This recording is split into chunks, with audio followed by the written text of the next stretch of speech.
সুপ্রিয় দর্শক, আশা করি আপনারা সকলে খুব ভালো আছেন। আমি পবিত্র চলে এসেছি আপনাদের প্রিয় চ্যানেল গাছের কথা, ফুলের কথা। আজকে আমি আপনাদের সাথে কয়েকটি টিপস শেয়ার করব, যেই টিপসগুলো আপনাদের বোগেনভিলিয়া গাছে প্রচুর ফুল আনতে সাহায্য করবে। শুরু করার আগে বলি, যারা আমাদের চ্যানেলটিকে নতুন দেখছে, যাদের পক্ষে সাবস্ক্রাইব করা সম্ভব হয়নি, প্লিজ আমার চ্যানেলটিকে সাবস্ক্রাইব করে দেবেন। এবার আসা যাক মূল পর্বে। বোগেনভিলিয়া গাছ এমন একটি কষ্টসহিষ্ণু গাছ, যে গাছকে আমরা খুব সহজেই ফুল আনতে পারি, কিন্তু অনেকের ক্ষেত্রে অনেকে বলেন বোগেনভিলিয়া গাছের ফুল আনতে পারেন না। তো এই সহজ কয়েকটি টিপস আমি বলবো, সেই টিপসগুলো ফলো করলে আপনারা আপনাদের গাছে কিন্তু প্রচুর পরিমাণে ফুলে ভরিয়ে তুলতে পারবেন। টিপস নাম্বার 1, এই গাছের মাটি তৈরি হচ্ছে একটি গুরুত্বপূর্ণ বিষয়। যখন এই গাছের মাটি তৈরি করবেন, তখন এখানে 40% গার্ডেন সয়েল থাকলে তার সাথে আপনাকে 20% আপনাকে দিতে হবে কিছুটা পরিমাণে পুরনো গোবর সার, অর্থাৎ 8 থেকে 10 মাসের পুরনো গোবর সার। তার সাথে কিছুটা পরিমাণে শিংকুচি, হাড়ে গুঁড়ো এবং কিছু পরিমাণে গুঁড়ো সর্ষের খোল। এবং তার সাথে আমি বলবো, সেখানে এনপিকে হিসাবে আপনি 10-26-26 ব্যবহার করতে পারেন। এবং মাটি তৈরির সময় ড্রেনেজ সিস্টেমটি যাতে খুব ভালো হয় সেই বিষয়টি দেখে নেবেন।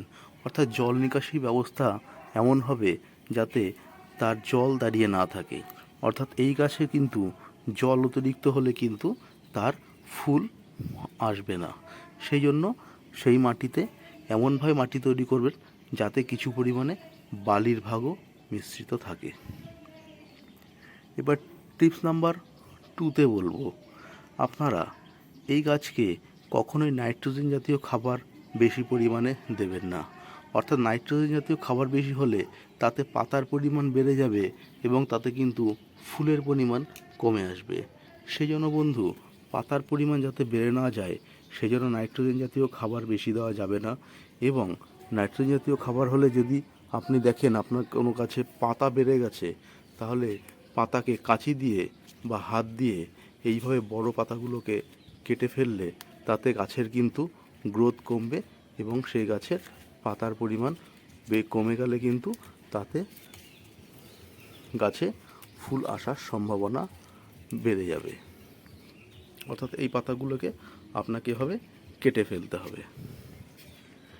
টিপস নাম্বার 3, গাছে আপনাদের 15 দিন অন্তর অন্তর আপনারা সর্ষের খোল, অর্থাৎ গুঁড়ো সর্ষের খোল, তার সাথে যদি আপনারা কিছুটা পরিমাণে সালফেট অফ পটাশ, অর্থাৎ যেটা সাদা পটাশ, সেটা মিশিয়ে 15 দিন অন্তর অন্তর আপনাকে গাছের গোড়ায় প্রয়োগ করতে হবে।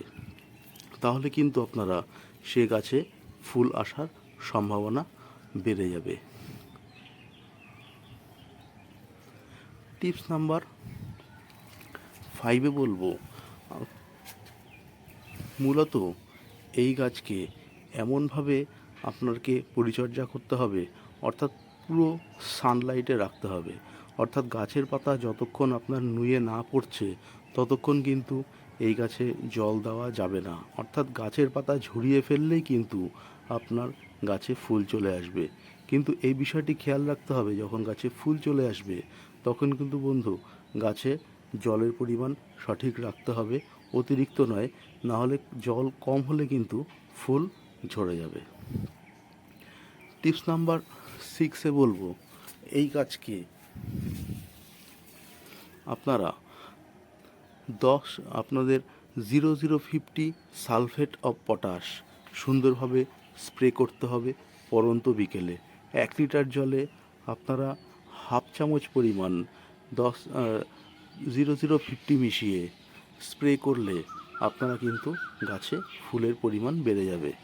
অর্থাৎ মূলত আপনাদেরকে এটি সবথেকে বেশি উপকার পাওয়া যায় বর্ষা শেষ হওয়ার পর। সেই সময় কিন্তু আপনাকে 15 দিন অন্তর 4 বার স্প্রে করলে গাছে অবশ্যই ফুল চলে আসবে এবং প্রচুর পরিমাণে ফুলে ভরে উঠবে। টিপস নাম্বার 7 বলবো, গাছগুলোকে আপনাদেরকে বর্ষার সময় সুন্দর করে প্রুনিং করে ফেলতে হবে। অর্থাৎ প্রুনিং এমন একটি কাজ, প্রুনিং করলে কিন্তু এই গাছে ফুলের পরিমাণ বাড়বে। অর্থাৎ বর্ষা প্রুনিং করলে কিন্তু প্রচুর পরিমাণে গাছের গ্রোথের সাথে সাথে সেই গাছের প্রচুর পরিমাণে ডালপালা ছাড়ে এবং তারপরেই কিন্তু ফুল চলে আসে। সেই জন্য বর্ষার পরে পরে কিন্তু আপনারা প্রুনিং করার পর তখন আপনারা গাছে 0050 যদি দিতে পারেন গাছের গোড়াতে, তাতে কিন্তু ফুল আসার সম্ভাবনা বাড়বে। এবং যাদের পক্ষে 0050 ঘরে নেই, আপনারা যখন মোচা, বাড়িতে সিদ্ধ করা মোচা, সেই জলও কিন্তু আপনারা প্রয়োগ করলে তা থেকেও কিন্তু আপনাদের গাছে প্রচুর পরিমাণে ফুল আসার সম্ভাবনা বাড়বে।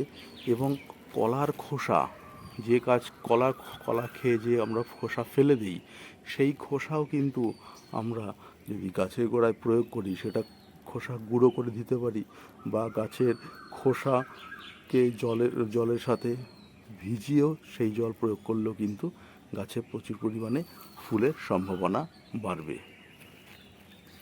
এভাবে এই পরিচর্যাগুলো করলে আমরা কিন্তু আমাদের এই গাছে প্রচুর পরিমাণে ফুলের সম্ভাবনা বেড়ে যাবে এবং আমরা কিন্তু আমাদের গাছে প্রচুর ফুল পাবো। আশা করি বন্ধু, আমার এই কয়েকটি টিপস যদি আপনারা ফলো করেন, আপনাদের বাগানেও কিন্তু প্রচুর পরিমাণে বোগনভেলিয়া ফুলের সংখ্যা বাড়বে।